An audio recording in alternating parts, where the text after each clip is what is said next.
Greetings and salutations. Thank you for lending an ear to the Voice of the Times this Sunday, March 27, 2022.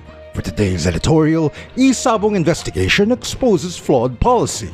A Senate investigation of the disappearance of 31 people involved in online cockfighting, which is known locally as E-sabong, debunks arguments for legalizing gambling in the Philippines. Nearly all the senators have signed a resolution urging regulators to suspend E-sabong at least until a missing persons case is resolved.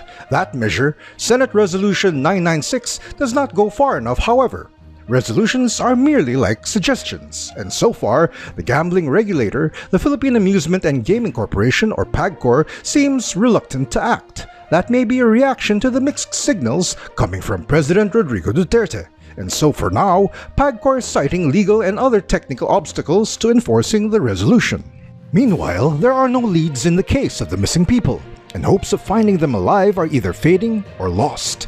Their plight might garner more attention and sympathy if the country was not so preoccupied with political campaigns ahead of elections in May. Also, many do not seem surprised that some law enforcers have been implicated in the disappearance of those cockfighting aficionados. This development may simply seem familiar, but the apparently ruined reputation of the Philippine National Police or PNP already erodes the public trust in that institution and compromises its ability to protect people from criminals. Even those who disagree might concede that news of crooked law enforcers is not helpful to the PNP. The Philippines is already known for having weak law enforcement capabilities. That is reportedly why criminal syndicates flock here. They hope to evade arrest and prosecution. Against that backdrop, this disappearance case reinforces an argument made in this space before, that the government should exit the gambling business, because negatives outweigh possible gains. Policymakers should give equal consideration to disadvantages of gaming, legal or otherwise. The argument that the government can earn huge revenues from legalized gambling is an incomplete picture. The possibility of earning more seems less appealing when we notice shady characters and possibly criminal syndicates attracted to these legalized vices. Tougher stand. Moving forward, senators and congressmen should take a tougher stand in the next Congress that begins after the elections. First, they should repeal the law that allows E-sabong. Second, the government should review PAGCOR's mandate and limit it to regulating casinos rather than operating them. The government-owned casinos should either be closed or privatized.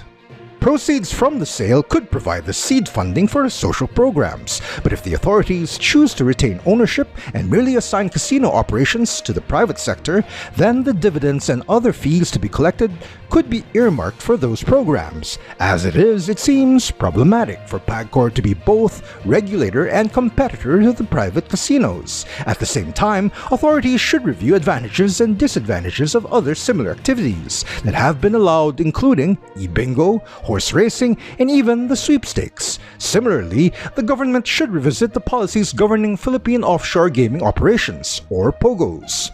To improve regulation of these enterprises, the next government should consider limiting them to a few economic zones. Of course, this is only the next best option, if gambling cannot be eliminated altogether. Going further, the next government should impose a moratorium on new casinos and other types of gaming operations. In fairness, some legitimate gaming companies do try to behave responsibly and obey the laws. Still, expansions of existing enterprises should be restricted to their locations at present. By pooling them in a smaller area, enforcing regulations and policing against illegal activities might be easier. Of course, there are no guarantees. It is in the nature of criminals to attempt evading laws and regulations. Granted, the recommendations mentioned here are unlikely to be helpful in finding the missing persons involved in E-sabong. We hope and pray that they will be found soon, alive and well. Even in a bad scenario, their families deserve to have closure. But more than the immediate resolution of this disappearance case, a comprehensive and honest accounting of the gaming sector and the policies governing it is overdue.